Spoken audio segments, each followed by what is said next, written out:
So why are we talking about connections in this session? I think it was interesting. It'd be interesting to hear a reflection of both Elaine and Laura when I were listening to some of the conversations earlier. There was a sense, especially in the obstacles session, I think, of this idea that, who you are matters, right? The way that you put yourself across, how people perceive you, what you choose to say, what you, obviously the way you choose to act and what you choose to put forward, it matters. And all of that is a key element of how you kind of click, I guess, with customers, with clients, with anybody that you're expecting to get excited about your business and what you do. And it struck me a bit, there's almost a head and a heart element to a lot of this. We'll hear from Elaine and Laura what their sort of specialities are. They both work in quite specific areas, which I think are very interesting to unpack. And I'll try and see if I can draw some interesting conclusions from the two.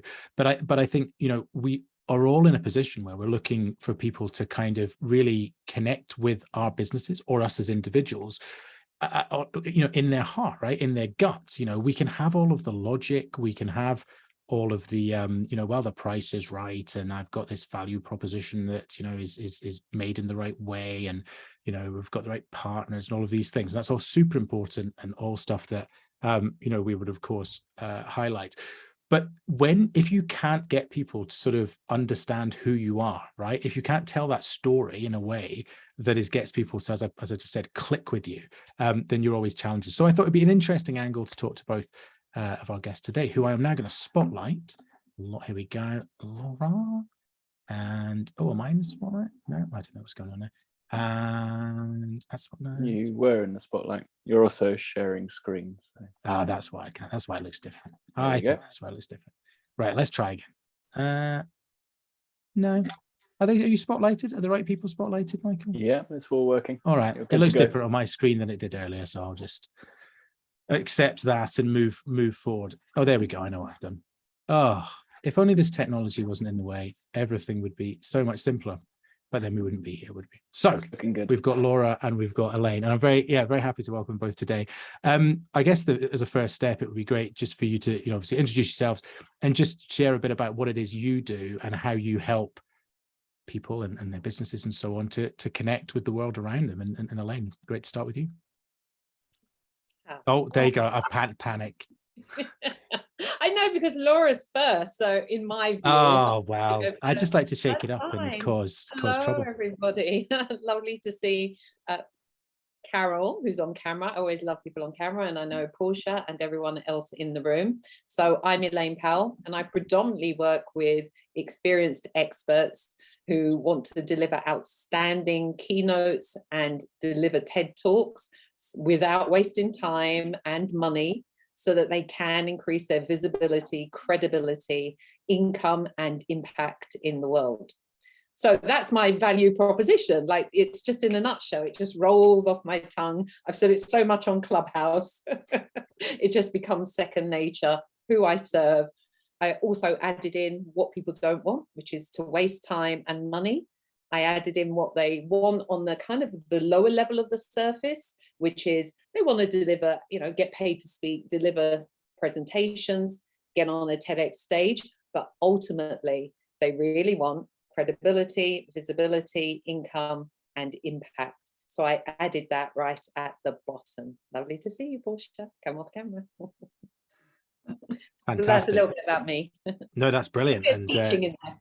Yeah, love it. And hey, the more value that we can get in, the better. This is, you've done this before, but it's that's great to hear. And obviously, we'll come back to the specifics of that soon. Laura, why don't you tell everyone what your expertise lie? I'm laughing because I don't want to follow Elaine's value prop. That was just so smoothly delivered, and I'm supposed to know a thing or two about value proposition, but you nailed it. And so I'm now going to fluff mine, if that's okay. I help people with LinkedIn. So I have a training academy that individuals can see little bite-sized videos, and I run one-to-ones right up into enterprises where I do group presentations and workshops. And I have an agency with 35 team members, and we do LinkedIn for people.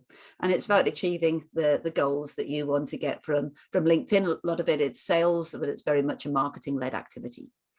Yeah, absolutely. So hopefully you can see, sort of listening, where Obviously Elaine and Laura are both sort of, pitching themselves, as it were, and it's very clear sense, and we'll get, I'm sure, into some of the specifics of some sort of practical application of these specific things. I'm sure most of you are on LinkedIn trying to work out how you get through the noise. There can be more noise, I think, on LinkedIn and more possibly than anywhere else sometimes, and use it practically. But similarly, being able to obviously put yourself out there and speak in all the ways Elaine's just highlighted. But let's face it as well, just any conversation that you're having, sometimes getting some sense of how you put yourself across is important.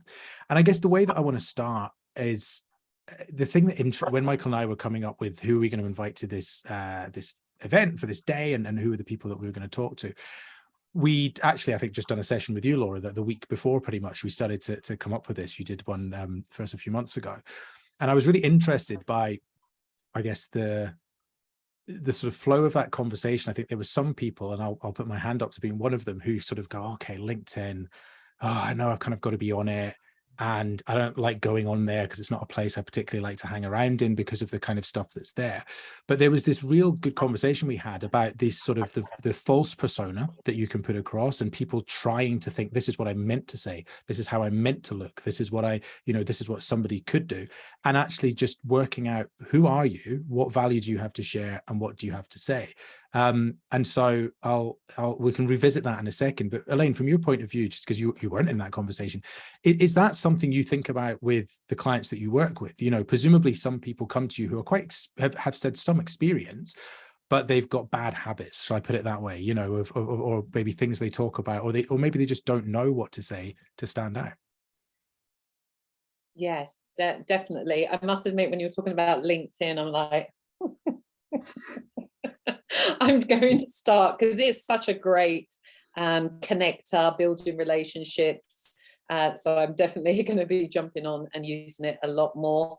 With regards to individuals that I work with, I think in terms of public speaking, and for me, it's one of the most amazing ways to attract clients, raise visibility. It's one to many. As we are right now, we're one to many. It's just not one to one. I think one of the key things that I always want people to think about is that it's actually not about you. It's never about you when you're speaking. I'm not sure about LinkedIn, and Laura will share on that side. But when you're speaking, and when I say speaking, I don't just mean on a stage. It's things like this, this great festival. It's when you do Facebook Lives or even LinkedIn Lives, interviews, podcasts. It's always to be focused on, who are you speaking to? What are their problems and what are the solutions? And not that it's unfortunate, but if we speak to their problems, we meet them where they are.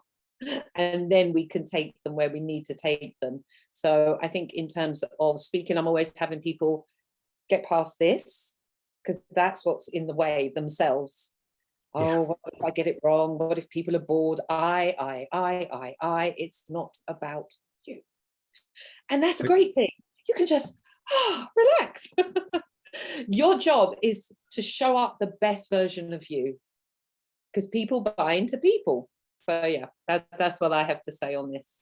Yeah, no, that's a really interesting point. And I think it's a classic challenge of, it comes up in lots of things about, like, when a business puts together their website or puts together their creds deck or whatever, and it's like, you've just spent 90% time talking about, from your, as you say, I, we, this stuff, and the person reading it wants to know how you can help them. That's literally the only reason they're looking. They're not bought your autobiography.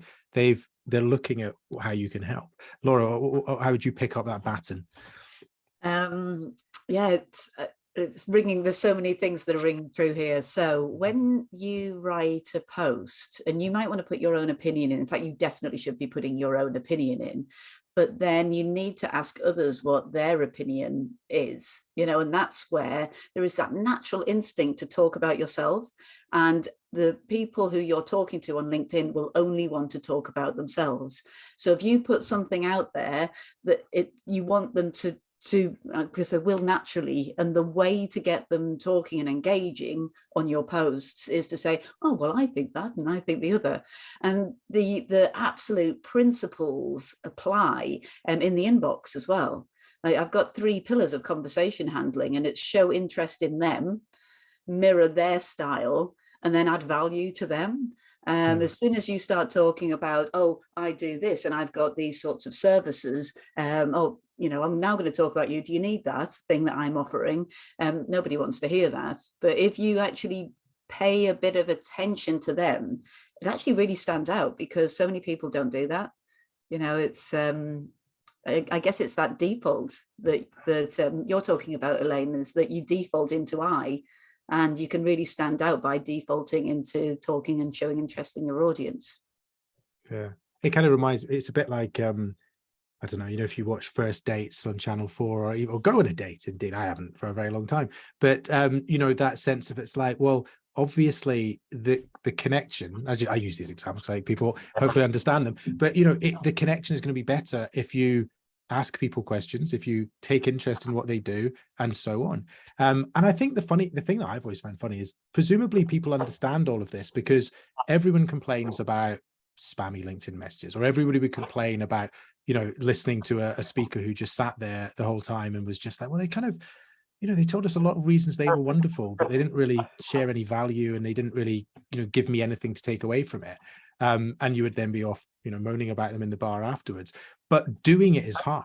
I mean, so do you, because obviously, so Elaine, you work with people to take them from someone with an interesting story. I was having a look at some of the people you're working with recently. There's a whole range of, you know, fascinating stories that people have to tell. But how do you help them, you know, I guess, conjure that into something? Do you have technique, a framework, or just, you know, is it blind sweat and tears? Or what, how do you get there? Oh no, we just throw things at the wall and see what sticks.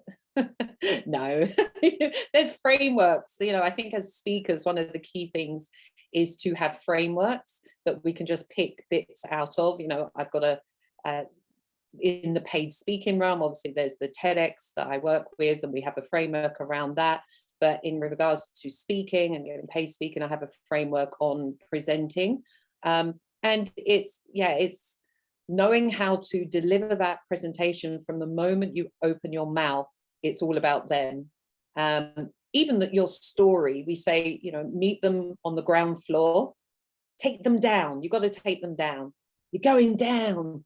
You take them down to the basement, where some of them actually are right now. They are in the basement, and then they'll go, oh, you hear me, you see me, you know me.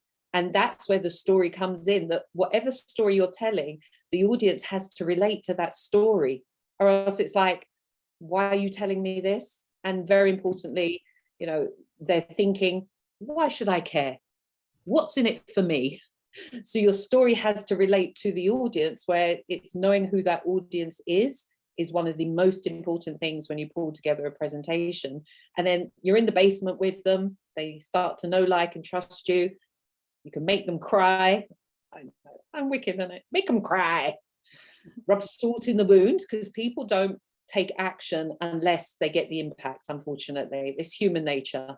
So you've got to rub salt in the wound, and then you not just take them out of the basement up to the ground floor, you've got to take them up to the 2nd or 3rd floor. And if you're very good, take them up to the penthouse, and then then in a way you've transformed their life. So yeah, there's frameworks for everything. Frameworks for storytelling, frameworks for delivering a TEDx talk. Yeah, which I think is always a useful thing for people to hear, because sometimes there's that sense that they're, you know, it's pure natural talent, you know, that someone can just turn up and they're just going to be able to sort of own the room and share the things, and it just happens. When my general thing I've learned in life and almost everything is, people are working a lot harder behind the scenes than you think they are to make it look effortless, you know. And you can tell it, you know, with sports people or performers or whatever. You kind of go, like, yeah, I kind of know Roger Federer trains really hard to look like he is really, you know, finds the tennis really easy. But it's easy to forget that's true, I think, for everything. So it's good to hear that some of that element. Laura, any in terms of the sort of LinkedIn world, what do you think because I think there's, Elaine was joking, of course, but throwing stuff out and it's sticking is possibly something people are trying more, obviously, in that context than in one where you've got one hit. You know, you're good, you're on stage at 3 p.m. That's your chance, so you better be prepared for it. Yeah, I think the relatable point is really important. on LinkedIn, because what we have naturally are people that have put their CV online onto their profile page, and on their profile page it might say, oh, I'm good at building teams, I've got a good work ethic, and it's all the sort of things that just sound like blah blah blah words, and you don't really believe it because you don't connect to it on a personal level. So one thing that I do when I'm interviewing people to try and dig deeper and bring something more personal and relatable out of the profile is I take that value. It's not that that value is untrue, but I ask for specifics. So I ask for, give me an example of when you've done that in your current role. Give an example when you've done that in a previous role. Give me an example of whether you do that at the weekend with your family or your friends. And it's those specifics that just bring it out of the page. And then people go, oh, I also do that. Or I know somebody who's just like that. And that's the first step between they then feel like they know you. And then if they relate to you, then on this know, like, and trust, you're moving into that like stage. And then people are more compliant with people that they like. And so if they've already decided that they like you, and you drop them a message to say, hey, how's it going? I've had a look at your business, looks great, how are things? Then they're much more likely to respond, because they feel like they know you a bit. And what we have on LinkedIn is this barrier. This is the professional me. This is me in a pinstripe suit. It's the equivalent of it, where I put my armor on and this is what I want people to see. Whereas because a lot of our relationships start and actually end online, we have to remove that sort of online barrier that we've created for ourselves, because business has been opened and closed in this digital environment nowadays. And so as soon as you can get people to realize that it's not this armor that you have around you, but it's actually just an extension of yourself, and then you often get a little bit of resistance. I don't want to, it's not Facebook, I don't want to be personal on my LinkedIn profile. And the way that I sort of edge into it being a little bit more you, who you are, rather than what you do, is I then ask, I say, oh, I see you've been at your company for 10 years, or I see that you've been doing this, why did you go to work there? Or, what makes you stay at your company? And if you can get somebody just even talking about that, which is a baby step into who you are on your LinkedIn profile, it tells you two things. It tells you a little bit about what you value, but it also puts your company in a really good light. So I'm working with a manufacturer at the moment, and they really struggle because they're so far removed from any sort of human impact from what they do. And so, and it's an industry, even the industries they sell into, it's quite an uncomfortable place to have that sort of real human and that conversation on LinkedIn. So it's a great place to start by saying, first of all, people want to work with suppliers that look after their employees. And all of those reasons that you enjoy working in that company will be a reason why another company might enjoy working with your company. So once they realize that, they realize actually that is the professional thread here. But also when you're talking about the impact that your company makes, as soon as you move it into the consumer level impact, the thing that affects the people, it has wider appeal and it just becomes more real. So if you manufacture glass, but actually the real effect is in healthcare and better diagnosis so that patients have a better outcome from healthcare, then suddenly what you do becomes much more human. So even if you're talking B2B, and it's a B2B topic on your post, moving it into the, say we're talking about strikes with the airlines because you work with the travel industry, and then taking it down to, are you planning on going on holiday this summer?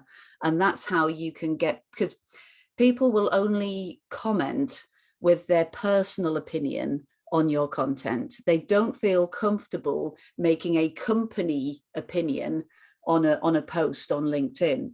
And so as soon as you're saying, airlines out there, what do you think of your staff striking? Like, nobody's going to answer that. And so it's it took me a while to realize that that's what was happening with Post, but it's basically moving B2B into B2C. That's really interesting, as you say. That it's sort of very obvious when you lay it out like that that would be the case, because of course not everyone's empowered to be, to give the party line, and even if you did, it's not necessarily remotely interesting. It's like, yes, we respect the decision of blah blah. No one's going to write that, but they are going to talk about their life and their hobbies and their kids and their things they're angry about, the things they care about. I mean, it was brought up earlier today. I just hopped onto LinkedIn in between. While we're talking about the Patagonia basically putting all of its value into trust overnight, pretty much. It happened yesterday. So $3 billion worth of business now owned, as they put it, owned by the earth as its main shareholder, and putting that money. But that's everywhere on my LinkedIn. It's probably something of an echo chamber. I posted about it this morning. You may have posted about it too. But the great thing is, of course, everyone's finding their own point on it, right? And they're not really in that case, it's a bit of an extreme case, but they're talking about the importance of that to obviously the climate crisis and to the planet and to the way things should go forward, and then bringing it through. But what I find really interesting about that is, of course, you're talking about, and Elaine, you mentioned this already, it's people connecting with people on that purely human level. And my assumption, Elaine, from your point of view, is if I was one of your clients and I'm going into a room to stand in front of 100 people, 500 people, 1,000 people who I'm talking to, the conversation is not, yeah, you want to get IBM as a client, you're going to talk to IBM. What does that even mean? That's insanity. It doesn't mean anything. But there were 3 or 4 staff from there. And actually, if you can connect with them on a human level, the likelihood of them coming up to you afterwards to say, wow, that was a really interesting story. And actually, I felt the same way when I was at university, or when I had my children, this was the similar thing that went to. And then, of course, the conversation goes from there. But, and is that presumably how you take it on? And do people struggle with that in the same way Laura's outlined? Or is that easier, I guess, when people know they're talking in a more formal way? Because I think that's the key difference between these two things. It's interesting to compare. Yeah, I've never really seen that comparison. With speaking, I think the speakers who do really well, angry person giving their horn, is to be personable. I think the greatest thing you can do for yourself is to develop yourself, and that's who people will connect to. And I think for me, it's not even just, I'm doing lots of personal development. I'm very spiritual, and I feel that there's an energy between us when you can meet someone and you can just feel the energy around them. It's just a feeling, and the audience, they can feel things as well. And so I feel that when we clear out whatever's going on in our head and we are of service, that pathway between you and them is just really clear. It's really clean. I can have people walk into the room and I'm just standing there smiling, and I can just see them really like relax, because there's nothing really going on inside of me. So yes, it is. It's that connection. It's definitely the story, but it's, in terms of speaking, it's not just about the story, because there's a lot of people who have stories, and we all think our story is very unique and fine. But a lot of people who are paying people to speak now, they want their staff, their employees, those who are attending, to have some tangible tools they can take into the workplace. So those days, and they still happen, but people who are just paid to tell their story and connect with the audience. But obviously there's always an intention. What is the organization's intention? What is the theme or the key message they want the audience to take away at the end? So you've always got to keep that in mind. But the people who they pay for just their stories are maybe the Richard Bransons and the Simon Sineks. Yes, they're not listen, but for the average person, it's what can you add value in that presentation that people are going to get their ahas, and they can use those tangible tools in the workplace as well. Because when people are paying 3, 5, 10,000, yeah, we love motivation, but everyone knows after a day or so, you're back to, you know, ground zero. So when people go, I'm a motivational speaker and I'm inspirational speaker, I say, good for you. I'm a transformational speaker, because my game is to transform the person listening, not just inspire them, not just motivate them. So stories are great. They open up our parts in our brain. A lot of NLP, you know, they start with a story, they end with a story to close off the loop. We're definitely more engaged when we hear stories. So become a master storyteller. But in terms of getting paid, you actually need a lot more nowadays. Yeah. And do you find that when people, I mean, it'd be how you know, your business works or how you find clients, do people come to you and they kind of are aware of that? They say, look, I'm comfortable speaking, or I'm doing some stuff, but I realize I'm missing this element that's going to take me to the next level? Or is it something that you work with them sort of to say, you know, you're saying to them, saying, right, you know, this is nice, but we don't want nice, we want something transformational? Yeah, I'd say the majority of people that I work with, they have the bigger picture. They know where they are now. They know where they want to be, Right. whether that's, you know, attracting more clients by going out speaking, or, you know, being paid speaker full time. But there's so much information out there. A lot of times people just don't have the recipe. They haven't got the simple steps to take them from A to Z. So I will get, you know, specific, but they're more one-to-one clients who, I've got this presentation in November, and I really, you know, I need to make sure that, you know, 20% of the room, I get their email. How can I go about that? So then we'll work on the presentation and seed things in subtly to get people to take action. But I'd say only about 5% of the people who come to me are very specific, that they Right. understand, you know, this is working, this is not working. Yeah. That's interesting. And I think it's great, you know, it's very obvious from listening to you outline stuff, you know, the sort of scaffolding, to think of a different way, that, you know, has to be built around this to make sure that this thing, this talk that you're giving, which I guess sometimes what is as little as 10 minutes, right? 15, 20 minutes, sometimes quite a short piece, is packed with all of the things it needs to do, which is, you know, as you've outlined, is take quite a significant journey. And we all know when we hear a good, you know, something, you know, see a TED talk, for example, or something good, you go, wow, you know, that's it. And if you analyze it later, you're like, yeah, there's a lot's gone into it. But it's, I think, you know, it's always healthy, and it's nice you're being so candid today, you know, like, yeah, well done, you've motivated someone, but actually, what can we do with this? This is a powerful tool, and you've got attention that you can take on. I mean, Laura, if we take it back to the sort of the online world and LinkedIn, you know, I mean, again, similarly, do you find that people are in a headspace where they don't realize that actually everything they do, and I know you're very hot on all the kind of the details, the clever things you can do in there, they don't realize that that's all, you know, choices that they can make that will improve what they're doing. They just think, I've seen somebody that's making lots of noise and I could try that too, and we'll just, you know, hope and pray, when actually you think, no, that's not what's happening here. Yeah. Well, there's the lovely algorithm, isn't there, that keeps changing, and things work at different times better than other things. But there is a philosophical angle to it that will remain true, I think, regardless of how the algorithm changes. And what I see a lot are people needing to move the way that they post from being a broadcast, thinking that I'm talking to loads of people with this post here, and moving it into just imagining that it's just one person reading that post, and that one person is the person that post is intended for. And that's suddenly you see the language starts to change. And those posts that we ignore, and it feels like noise in the feed, it's because it hasn't caught your imagination personally. It's just that broadcast. And we have to remember that it's kind of like a news channel, but it's not, you know, it's just full of lots of individuals. So what Elaine was saying about, you know, talking to your audience, it's exactly the same thing, is that you're just imagining that one person reading the post.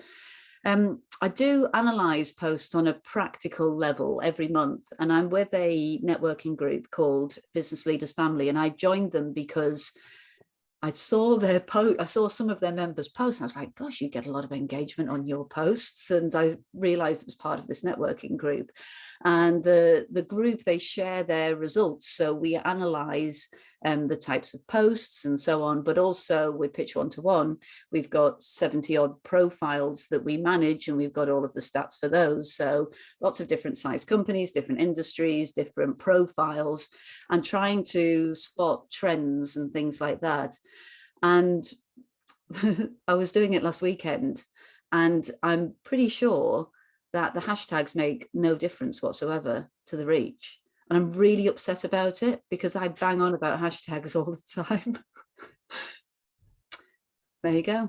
There you go. What works, and what apparently doesn't. Yeah. But yeah, you don't know. I mean, I suppose that, I mean, that's a question of experimentation, isn't it? And sort of understanding what works. And I mean, one of the things that's obvious, and why we wanted to sort of juxtapose these things, is hopefully for everyone listening, is that, you know, who you are and what you do, you know, is going to obviously, you know, make more sense for you to put energy, time, resource into different places, and to take that forward. Though I'm sure in both of the examples we've got today, you know, there's overlap that comes into different places. I mean, taking this into a slightly different one. I mean, Elaine, obviously you're a business owner yourself, right? So do you use speaking as a way to make connections, or are there other ways that you operate as well that, you know, work in tandem, or that you find, you know, help you to sort of grow your own business in this respect?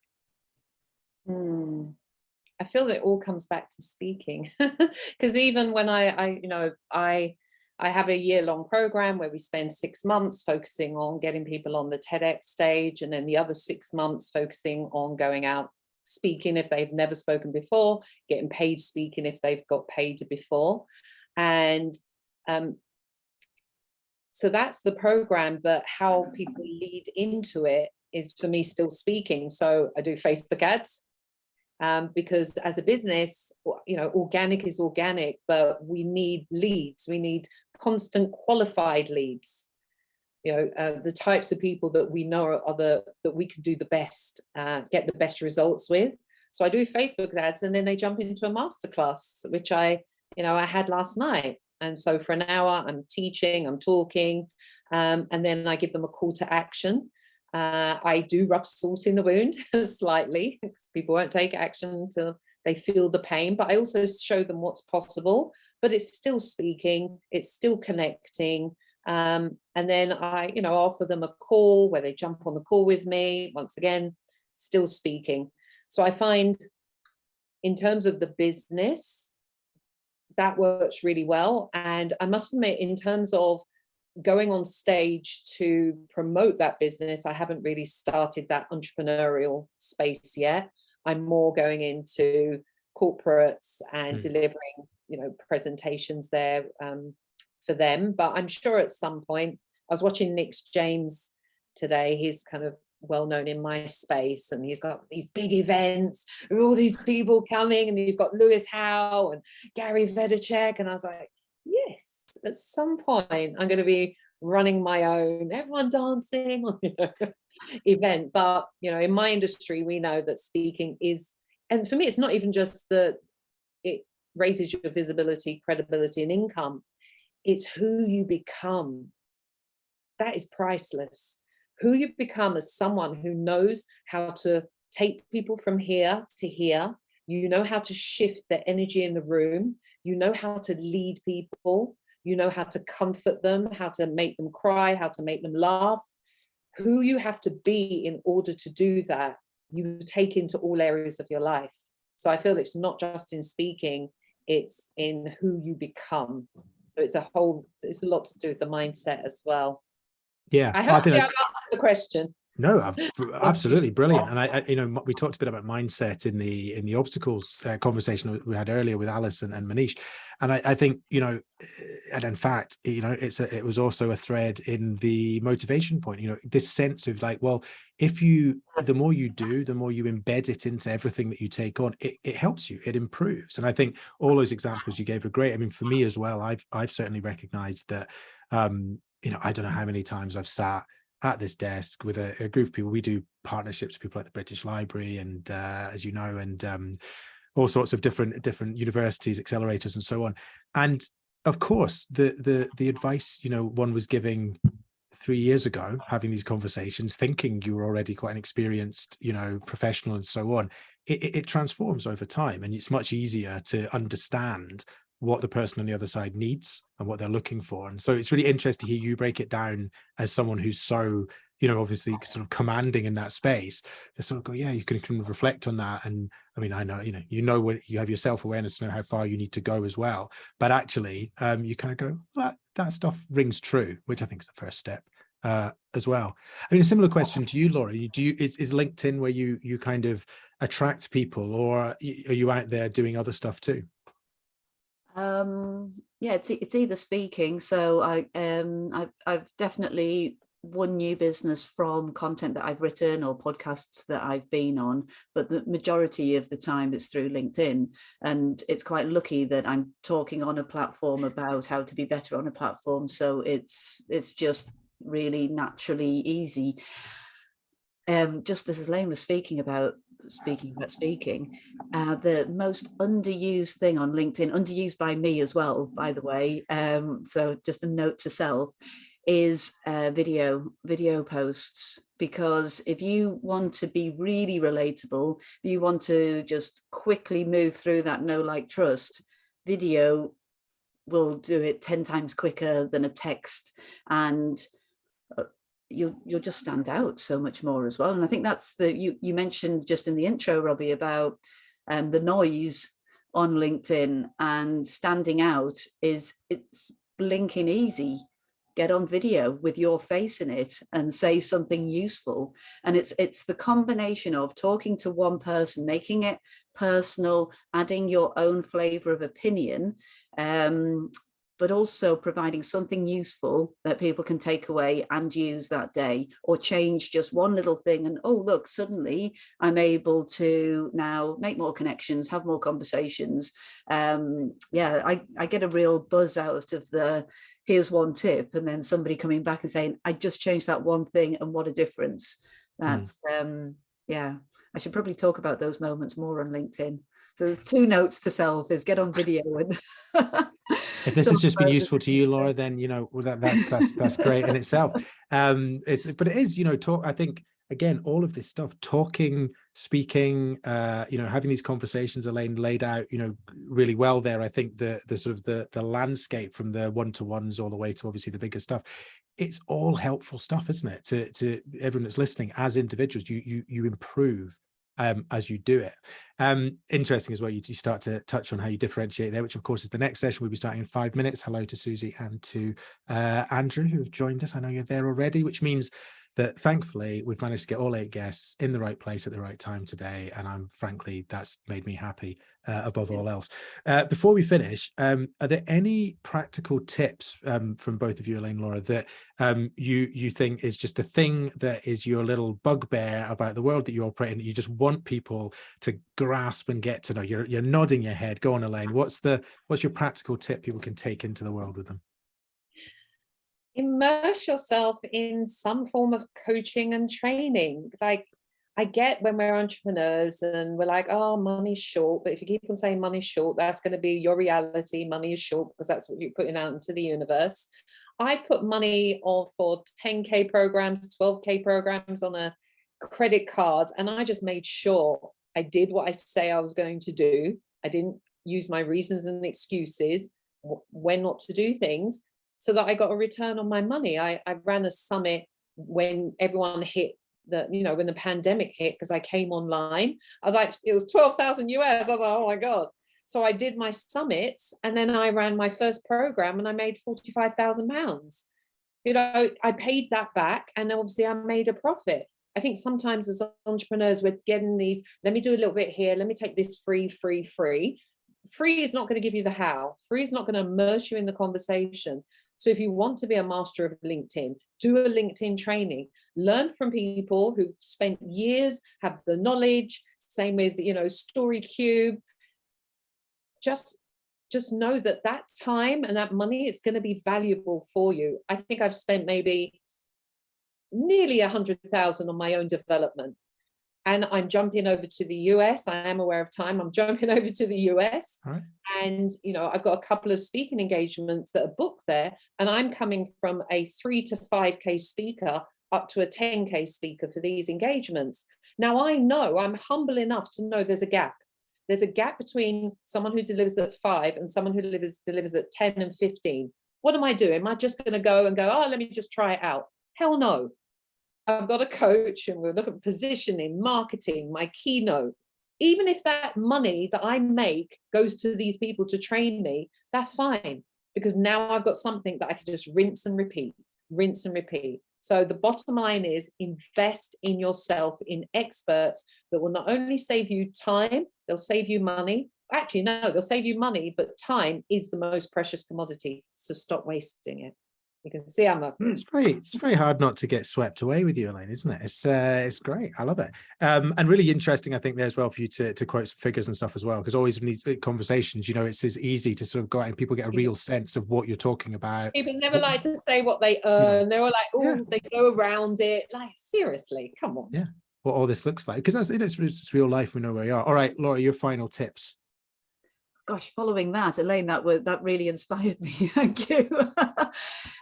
For me, I would say on LinkedIn, go out of your comfort zone. If you're thinking that, I don't know if I should put that on my profile, just have a look at how many profile views you get. That number is across 90 days. Somebody said to me yesterday, oh, I don't know if I should write that. And I said, well, you know, I don't want it to go live.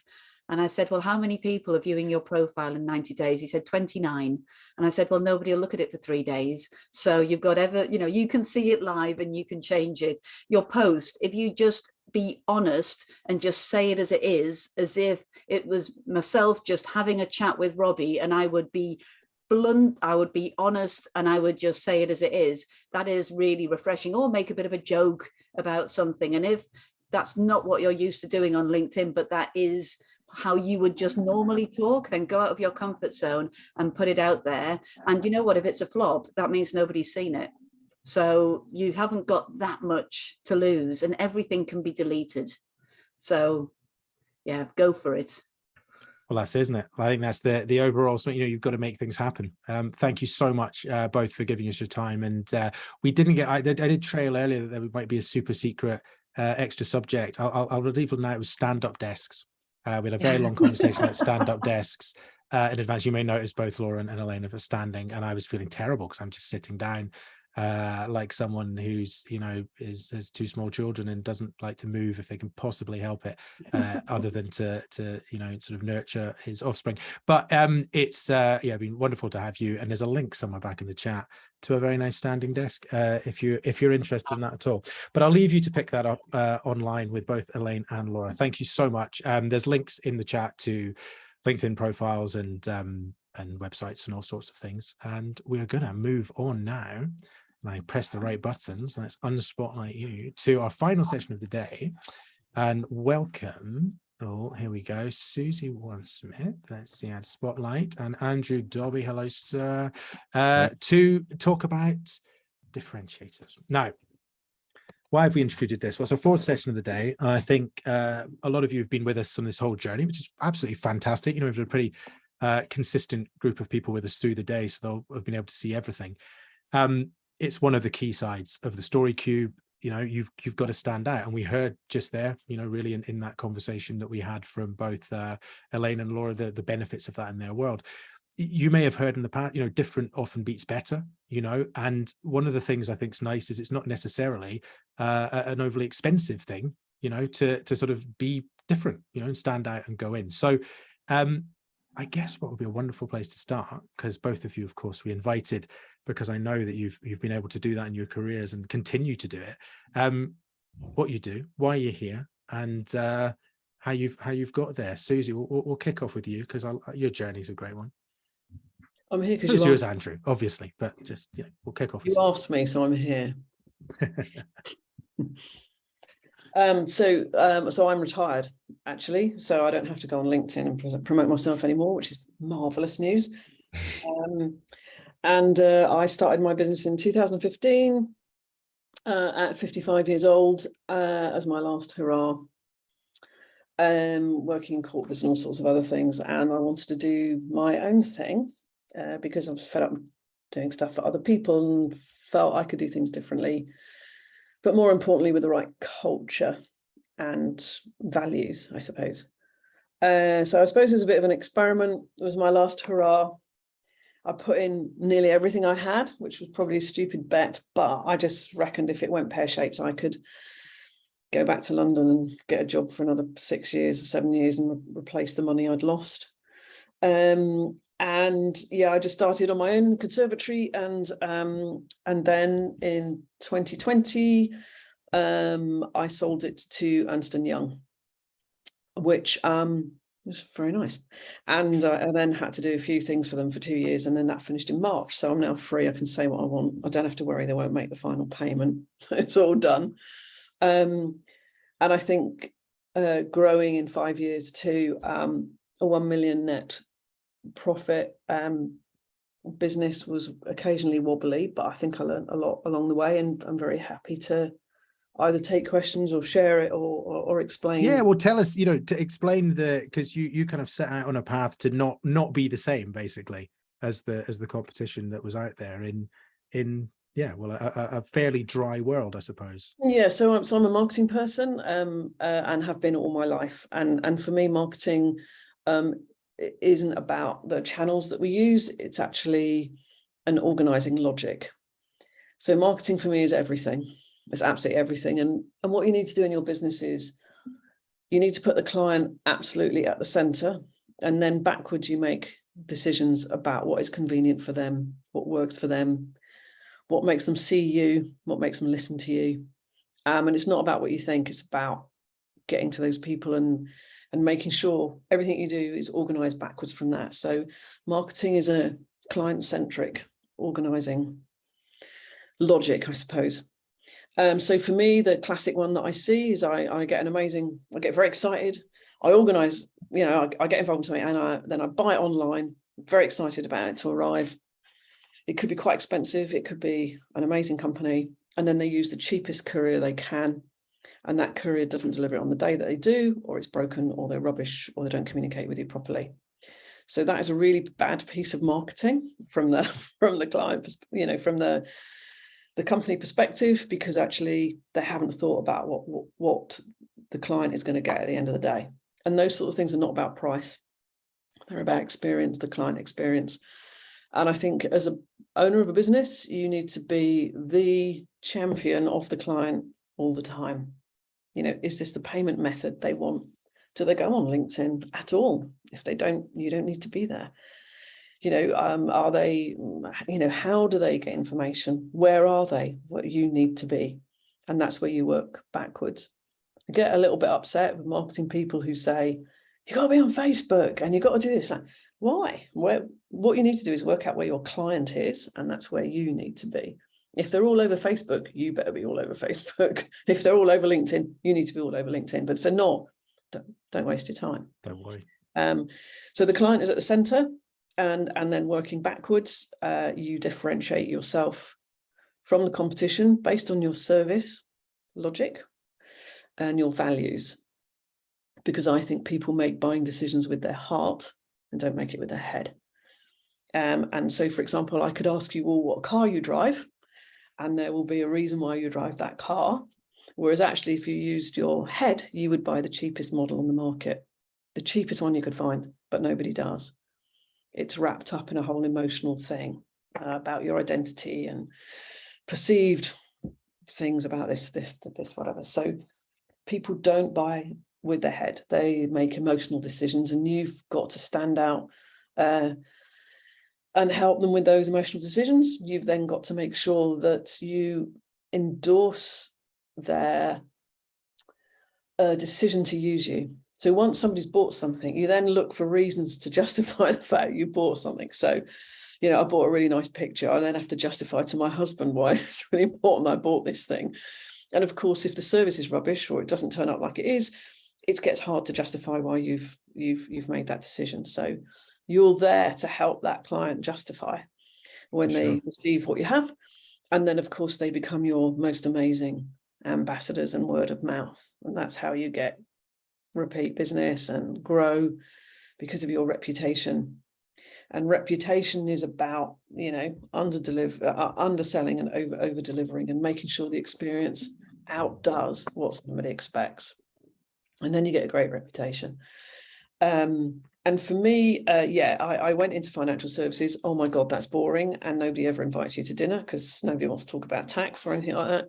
But when I looked at all the tax companies, everybody had blue. They're all blue logos. They're all really boring. They all wore suits and ties, and it was just awful. So we just did the opposite of every single thing that anybody did. And a lot of people will worry and say, I can't go too far out there because I might alienate certain people. It's like, well, stuff that doesn't matter. What you do is you're very, very clear about your identity. You will attract the people who really chime with that and understand it. And that means you'll get the types of clients that you feel comfortable with. So I think you've got to be brave when you start out and not grab every client, but actually be very clear about your offer and your values and the sorts of clients that you really can do business with. For sure. And reflect that. So, don't worry. So I know a lot of people say, no, I've got to appeal to this wide market because I don't want to lose any clients. Like, no, because then you're not differentiating yourself. Well, you've got to be brave. And on that note, I Very think brave. we have a man who named his company for just that approach to life. Andrew, it'd be great to hear. Well, you can give us some philosophizing on being brave if you want to begin with, but just great to hear your journey as well from, I guess, you started small and have done a lot of things over the years to come good. Yeah, absolutely. Hi everyone. So yeah, I'm Andrew. I started my business 10 years ago. So I was a graphic designer, a photographer. I worked in a very small agency of about 7 or 8 people. And my wife was pregnant with our son Finn, and when he was 2 weeks old, I thought, what a really, really sensible time to leave your job and start a business. So I had my last wage, which was just over £1,000 at the time, and Finn in my arms. I set off just to be a kind of freelance designer. In the kind of first year, I did a bit of freelance design. I did wedding photography. I did baby photography. I thought it was going to be around new parents, etc. But very quickly, the business side took off, the design side took off. And by the end of year 1, I had 6 full-time members in the team. I had been to the bank, I hadn't borrowed any money. By the end of year 2, I had 16. And then we're now up close to sort of 70 people. And I've lost a hair in my head for every person that's joined me on the journey. But no, yeah, so we're now a strategic and creative brand agency. We work for sort of large international brands. That wasn't always the case at the beginning. Probably, Susie, I did a lot of the mistakes you mentioned. I went for everything and anything just because I had to.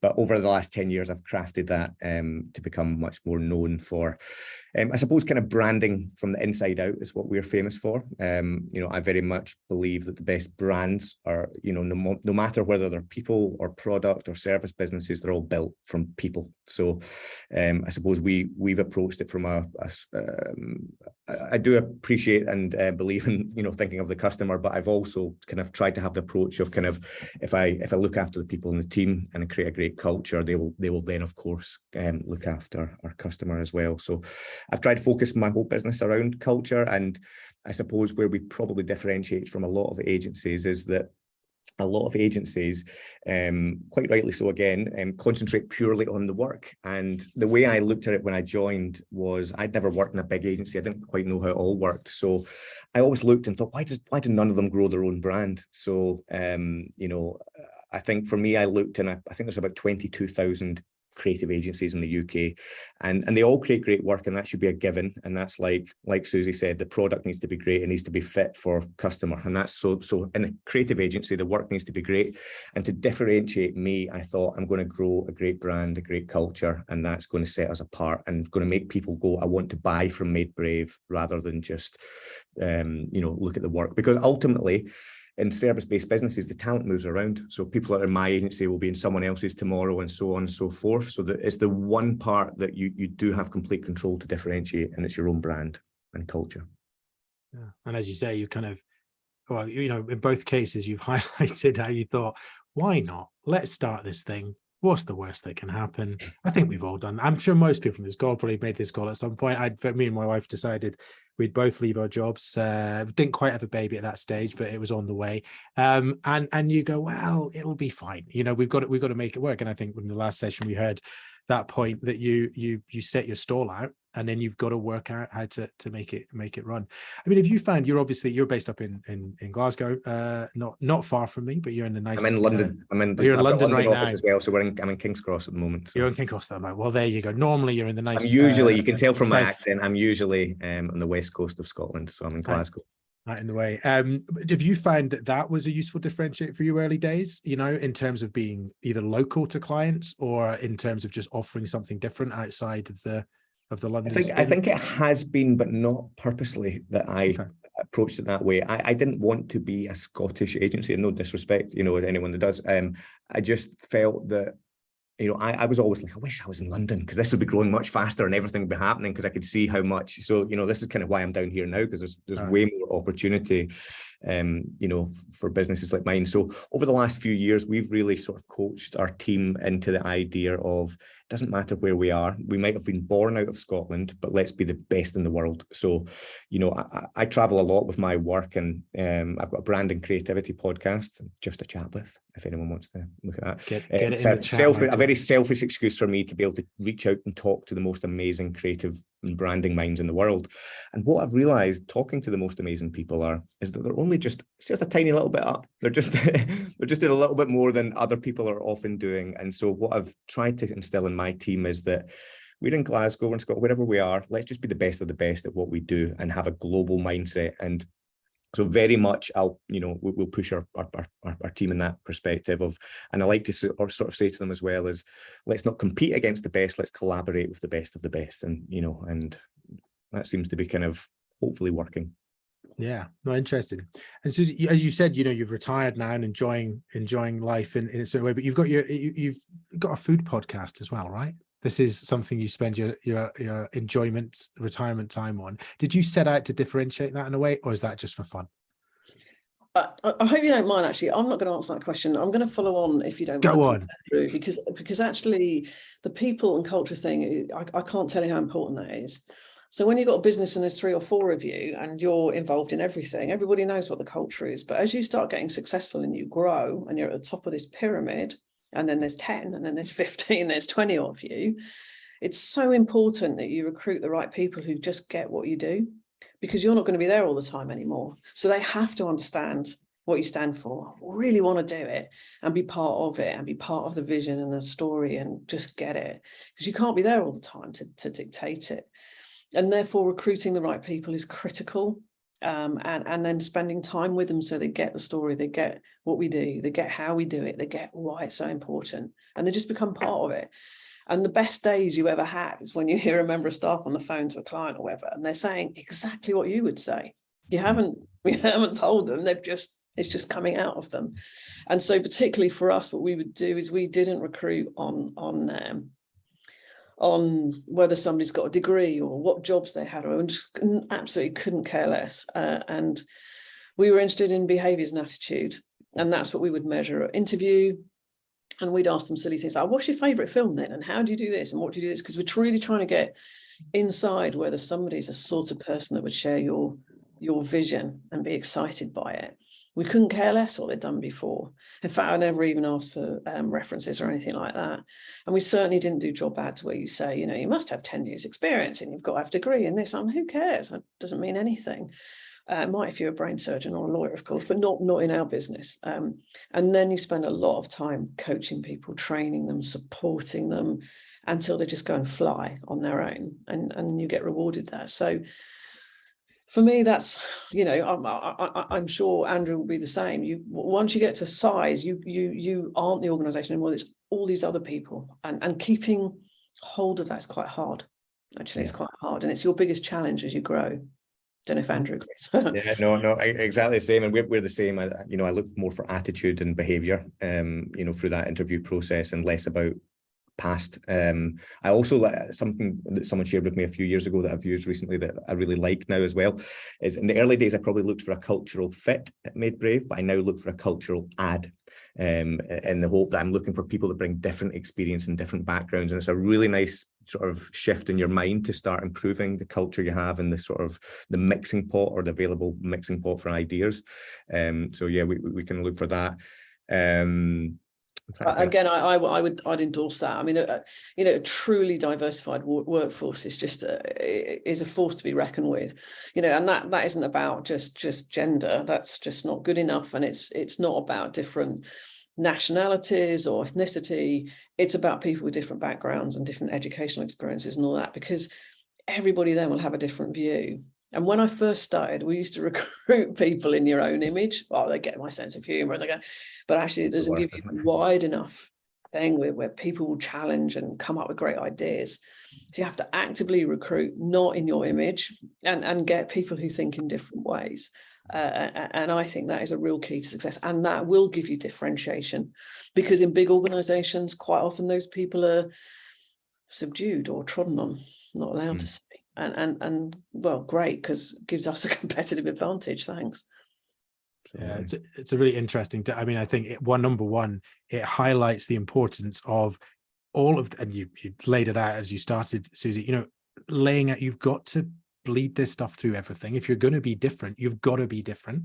And it also highlights the fact that actually none of that stops with the idea. It's like, well, we're the only soap manufacturer that uses this particular type of oil. And you're like, yeah, okay, whatever. I mean, I suppose that's useful. But in the long term, that is not what's going to let you grow. And you've both talked about it, and that challenge of growth, and is not going to allow you to be, keep that essence, because what it sounds like for both of you there, the roles that you've had to play. Obviously, you've moved beyond it now, Susie, but Andrew, you're in the thick of it. Presumably your ambitions are to get even bigger and even more successful. And I want to be where Susie is. I'm super jealous. We all want to be where Susie is. God, do I recommend it? You got probably a decade or two yet, but it's just fantastic feeling, I tell you. Well, that positivity radiating from the screen. But in order to do that, you've got to find out what is the the glue or what is it that's keeping this thing that is actually of value together. What the thing that makes Made Brave, the thing that makes an organization what it is, has to be understood, which is really interesting. I mean, I just listening to next couple of weeks, I think I'm going to give a session to a load of CMOs and CEOs in somewhere, which is actually about getting them to understand that they need to find ways to embrace and encourage people with true diversity, exactly what you just highlight: diversity of thought, diversity of background, diversity of approach, and everything. If they're actually going to fulfill their sort of promises, to be some kind of forward-thinking company, but also fundamentally, if they're actually going to win that competition against their competition against the competitors. But yes, if they're going to be the ones that come out on top in the end, because that is what the people that are succeeding are doing, in coming through. So yeah, very interesting take. I like it. Going back to the podcast thing, there's so many people do podcasts. It's like a complete yawn, and like it's God, she's vain. The reason why I had it is because what we did to start with is like, how do we get to our clients? Where are they? How do we get to them? And food and drink was a big sector for us. But you can't pick the phone up and expect somebody to answer, or send them blanket emails and get them to speak to you. So how do we get through the gatekeepers? How do we do that? How do I get to have a relationship where I can sit with somebody for an hour, tell them amazing things that we do, but also where I can help them in their business too? And we found that our sell was a verbal one. It's quite complicated. You couldn't do it in a ad. I've started as a graphic designer too, Andrew. It wasn't a base print. It was not going to work. So we just thought. So we tried radio ads. We on tour, whatever it is in London, all that sort of stuff. And it just we weren't getting the clients that we wanted. So then in those days, so that was like 6 or 7 years ago, it's like, well, okay, let's do a radio program then. So what we do is we'll do a radio program, we'll get it syndicated in all sorts of places. And then it's really easy for me to phone up the CEO of a food business and say, you're doing something amazing. We love what you're doing. It's slightly different. Can you come on the podcast and talk about it for an hour? And they'd always say yes. And therefore our route to market, we used the radio in order to promote that business, which really helped them. But also for me to form a relationship with somebody, because business is about partnerships and relationships, not about hard sell. And that was our route to market. When I sold to Ernst & Young, they said, oh, quite interested in this radio thing. You can still do it, but we need a script and we need this to sign off at the top comms level. So I was like, I don't have a bloody script. You know, what are you talking about? It's ridiculous. So we agreed in the buyout thing that they didn't want that. So I said, okay, well, I'll keep doing it because it's really good fun. Yeah, so basically I fund it myself. It's charitable, but what I try and do is give profile and airtime to great food and drink producers to try and help them launch themselves, and basically I just get loads of free food and drink delivered to my door all the time. So it's well, you can't beat that. Yeah, can't beat that. They always say, they say there's money can't buy things, but actually, if you have the right approach and the right willing, you can get yourself into a position. Really interesting. And obviously, Andrew, you just mentioned as well, you've been doing your podcast, your videos as well. And I mean, is that a similar thing? You said, you get to speak to people you admire and that you want to learn from as much as anything. But was there any angle in it from I guess meeting potential clients too? Yeah, no, there's kind of both angles. I suppose for me, it was kind of, as I say, selfishly, I get to meet people that I admire and I get to learn from them. So I suddenly start to level up my sort of thinking because I'm learning from the best of the best. So it keeps me at the top of my game. So it's kind of continuous learning. But also we do the same. We'll invite marketing directors for brands that we want to work with. And it's a really soft, it's not even a sale as such, it's you're inviting them on to talk about them.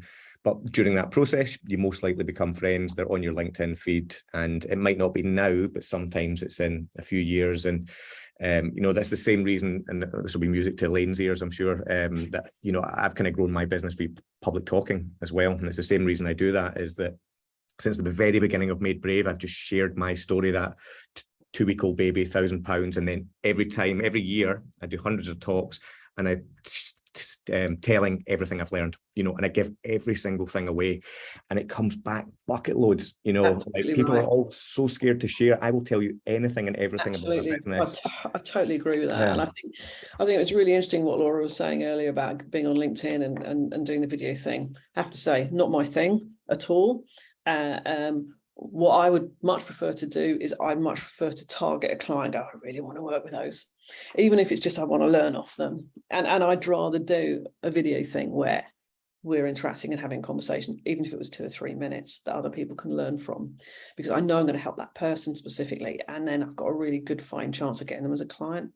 And it's the softest sell you can do, and it doesn't matter if they don't become a client. They get to know you and what your values are, and it will pay off at some point. And it might be 2 or 3 years' time, and you don't even know it's come from them. But this, like this spider web that you're gradually, you're creating, which will bring stuff in, even if you don't know where it comes from sometimes. I think that's it. I think most people are impatient, and they think, I want an ad, I want a brief tomorrow, or I want, whereas my biggest key account to us came in the pandemic, when I was in a bit of a panic because it was a pandemic, and I was needing one of those bits of luck that you often need. And it just landed, and I said, how did you think about choosing us? And they said, I saw you speak 7 years ago, and I was in a different job and I was in a different role, but your story stuck with me, and 7 years later I'm in the right position, and we then brought on that huge piece of business. It's also as well, like just now, if anyone follows me on LinkedIn, I've gone from, like, me and my son Finn have been making TikToks under the account Entertaining Dad. And this started out as me just wanting to figure out TikTok as it sort of came around. But it's now turning into something that's generating business for Made Brave, right? So we started it, and about 6 weeks ago, we went from about 700 followers to about 50,000 followers. And we've had about, I'd say, 46 million views in the space of that time. It's gone really weird. Like, I was actually in my local pub recently, and all the children surrounded me wanting pictures, which was a really strange experience.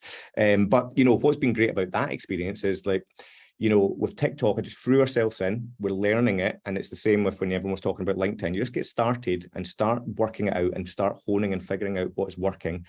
And then, for us, I've been able to teach my son about business skills. We're now negotiating with brands. We're now getting, like, we had a toy store in London asking us to go and have a blaster gun fight, yesterday. And, and I'm getting to teach him how, when those deals come in, how we negotiate them.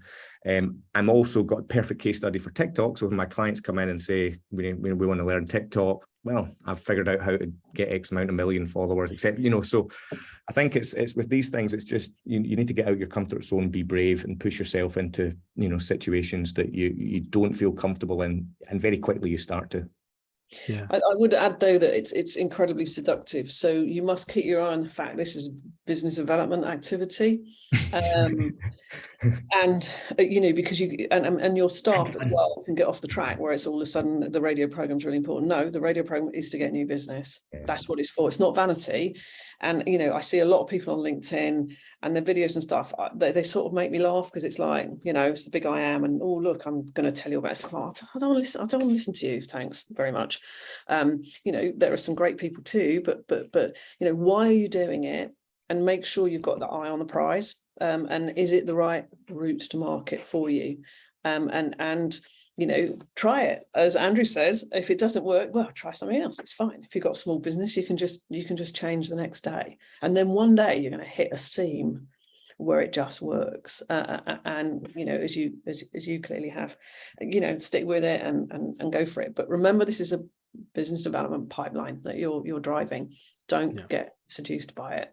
And that's, you know, it's a really good point, because again, a lot of the stuff we've talked about today has come back to, you know, it's human beings operating, right? And that's a classic part of the human condition. You know, it's easy for your ego to take over. It's easy for you to be seduced by the things that are going on, but actually putting in the planning, putting in the kind of the structure, I suppose, to be able to say, look, this is why we do this.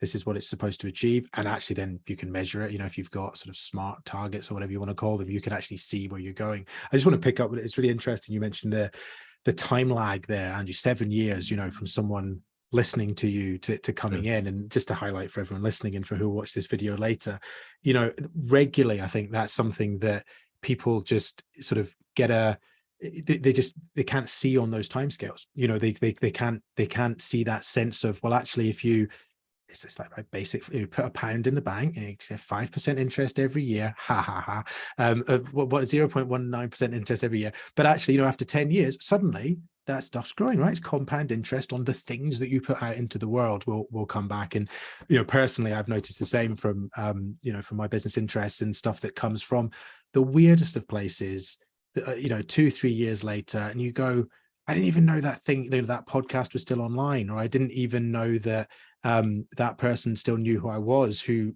recommended me apparently effusively last week. You know, I got an email last night from something saying, oh, so-and-so's, they got my name wrong though, so I don't know what they were introducing me as, but they got all the other details right, saying, you know, would you be interested in chatting? So, you know, putting that stuff out there and doing so with a plan is really important when it comes to life.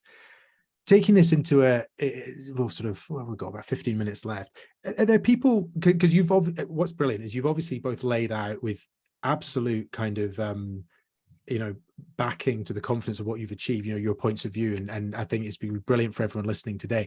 But who are the people that you admire, especially for setting themselves apart? And were there any things you followed, or have you actually gone, I'm just going to be so different here, I'm going to take that advice, but actually we're just gonna rip up that rule book and see what happens?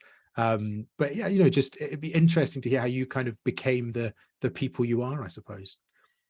I think for me, it's like just look at the model, the business model that people have. And business models are really important, because the business model will dictate whether you're going to make money or not, whether you're going to be doing this your whole life. Actually, it's a lifestyle business, which is fine if that's what you want. But if you want to really make money, what is your business model? And look at what everybody else is doing. How are they doing it? And the business model for me of doing the radio show was actually Simon Cowell, who I can't stand. But the way he gets new talent is to do his television shows, which he funds. You know, the ITV and all that don't have the money. He funds those, so he gets a pipeline of new talent. And in the meantime, he's, you know, becoming known. You know, and that's his business model, and it works. He's really, really profitable.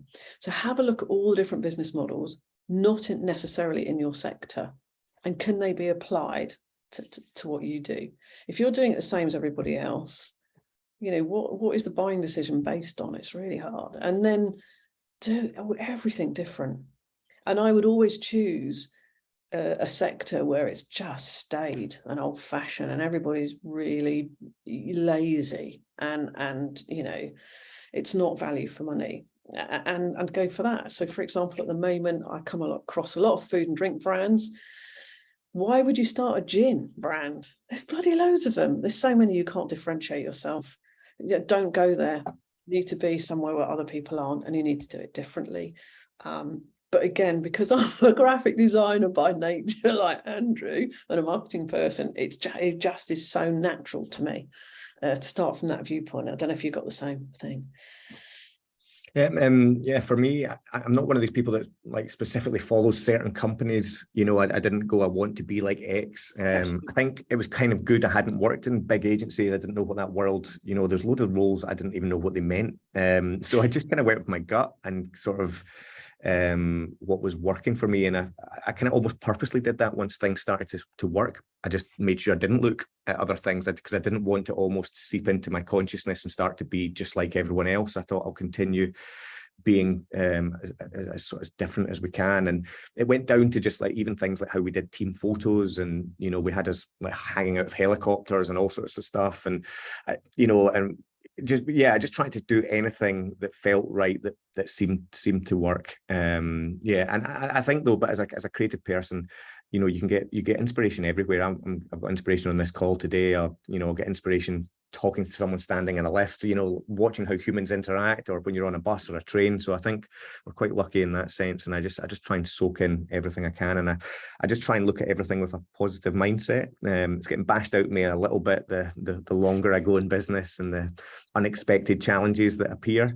And I think that's important to say as well. I think, you know, I often get, you know, Made Brave looks a bit like a circus when you go on the website and social and everything. And there's a lot of fun. There's a lot of challenges behind the scenes, you know, growing a business, and Susie will know so well, you know, even selling a business, you know, there's a lot of challenges that go through that. There's a lot of people involved. There's everyone's hearts, hopes, minds, desires. And, you know, the more I've matured as a leader, it sort of lives heavier on my shoulders now, the responsibility you have. And so, it's not the easiest thing to do, to run a business. But yeah. And I think you just got to be brave in terms of your image. Just go for it and be really, really, really outrageous. I mean, you can be outrageous when somebody deals with you, because once they get past that, it runs like clockwork, and it's a machine. And it's totally and utterly organized and efficient. And why we got bought is because of our processes and the way we organize the business, as well as the brand up the front. So you can't have an amazing brand that's all chaotic and great fun, but actually to deal with you is chaotic. It's just not going to work. So for us, we were very confident, and we got hammered a lot by normal accounting firms and saying, well, you're a bunch of shysters and you're not, you know, FCA regulated and all that. So it's like, no, because if you deal with us, we're amazing underneath, and we are as good as you, if not better. It's just the front of it is fun. Dealing with us is really, really efficient and a pleasure. So you need to get those two things side by side. Which brings a lot of the threads we've talked about today together. I mean, you know, fundamentally, you need to deliver, right? At the end of the day, there's always going to be, you talked and literally about delivering, the quality of delivery services, which I think we all appreciate as a great example of, you like, oh, good. I'm sure it's different parts of the country, but DPD, happy with that, right? They tell me when it's coming. The guys and the girls are nice, and everything will happen. Oh, it's Yodel, right? Well, what's the point? You know, I may as well just get a chargeback on my credit card now. You know, pointless exercise. And actually, the choices that one makes as a, you know, you've got a nice product being put out into the world, that matters, as you said. But it's true for everything, and you need to enjoy that experience to set it apart. But you are not even getting on the table. You're not even having that conversation. You're not even ordering the thing or worrying about the delivery if you haven't, you know, been enticed in the first place and taken it on board. I had a little scribble when we first came up with the ideas for this. I was always thinking about a van that I saw in London years ago. I used to live in Catford in Southeast London. I moved back to Glasgow just before the pandemic. But the van, it was a big van, it was on our street, and it said, why not have a garden that's better than all of your neighbors? It's just what it said on the side, and then a phone number. And I just thought it was funny. And I just, coming from that background, I sent it to a couple of mates, because I was just like, I love that. It's not like with a, you know, the futures of whatever. And actually it was called Gardens of the Future, which was a weird name in itself that I kind of liked. But I sent it to a mate, and about 2 years later, he said, guess what I've got to do in my garden? And I was like, oh, any idea you've got doing your garden? What, someone from work or someone from school or whatever? And he's like, no, that van that you sent me randomly back in the day. And it was such a small thing, but it was like, you know, just actually engaging, having any reason to engage with it is enough for a lot of businesses, let alone, obviously, as you grow, depends on the sector you're in, you know, you need to take that to a bigger level. And I just, it's always frustrating. The other thing I wanted to bring up is, you both talked about sharing, which I think is such a critical thing. Michael and I have talked to so many businesses through doing these different sections, and a number of people that you'll say to them, tell me a little bit more about your business. Like they'll say, how do I get more customers? Tell me a little bit more about your business. No, I can't do that because it's gonna, and you think, okay, well, I can't give you any advice then. End of discussion. But I have never, ever, ever seen anybody give away some information and not A, get a positive reaction out of it, but B, it's really hard work to steal your stuff. Like such hard work to make something happen. We were always really relaxed about coming in, somebody nicking our stuff. Couldn't care less because I knew they couldn't deliver it the way we exactly. did. Because they weren't as good at customer service. And actually, if they have the mindset that they're not going to go through it, develop their own stuff and nick yours, they're going to be crap. They're not going to be good. Yes, exactly. Yeah. And the thing that we did, we developed a piece of tax legislation we were very good at. We used to go out and train accountants to do what we do for free. Which you might think is a ridiculous thing to give away. It's like, this is how you do it. We'll train you how to do what we do. And of course, when they do it, they go, bloody hell, it's a bit hard. Oh, you couldn't do it anyway, could you? Yeah. And that's always the reaction. It's like, oh, I didn't realize it was actually that difficult. And then we used to have very, very grown-up, sensible conversations and say, like, okay, we'll come into your accounting practice. We'll do that for you. But after 2 years, you'll have learned enough where you can do it yourself. And we'll help you do that yourself. So we'll have a relationship where our work with you diminishes over time. And do you know what? We get so much referrals. I get another 4 clients out of that attitude, as opposed to keeping it to ourselves. So don't be afraid to give stuff away. If your personality and what you do is so good, nobody can copy it. Yeah. That's the difference, isn't it? That's the ultimate differentiator is the personality and the people at the heart of it, which comes back full circle to the start of this conversation. We'll finish up with if you have got any interesting practical tips. I know people kind of come into these things, they want to know, is there a thing I can take today that I can just apply? And I usually put it, if you heard the end of the last session, is what's the thing that makes you just bang your head on the table thinking, come on people, just this is simple stuff, like just get this right and everything's going to be all right, that you just want to give people for them to take forward. Andrew, is there anything that you always want people to make sure they get right? Oh God. You're going to answer while you're thinking, Andrew. I know, thinking time. I think I think defining your values is really important, for all of this stuff, when we're building brands, when we're creating successful businesses. And, I think often people don't know when to do that or how to do that. And, I think it's sometimes quite revealing that not everyone does it at the same time. So for me at Made Brave, I let Made Brave organically grow the sort of culture in the first couple of years. But then as soon as I saw success, I stopped and backward engineered what was making it successful. And I think, once you've nailed those values, and ideally you want to co-create them, you could, as the sort of founder entrepreneur, can create the spark of them, but you ideally want to make everyone feel like they are part of the journey of creating those and defining, purpose, etc. But then once you have all that stuff and you have sort of figured out your story, is you just need to repeat and repeat and repeat and repeat. And consistency is one of the things I would leave people with. Is consistency and being patient. Is that I am sick to death of my own story, but I can't hide from it. It's my story, so I have to continuously tell it, and I have to remind myself that someone, if I post it today, someone has not seen it, and that someone might be that person in 7 years that turns into an account. So I think the talking part as well is just really resonates with me. Is you need to get out, you need to tell your story. And the more you do that, it helps you shape who you are. It helps you just sort of figure out your own thoughts as you start to talk. You go almost like a comedian. That worked, that didn't.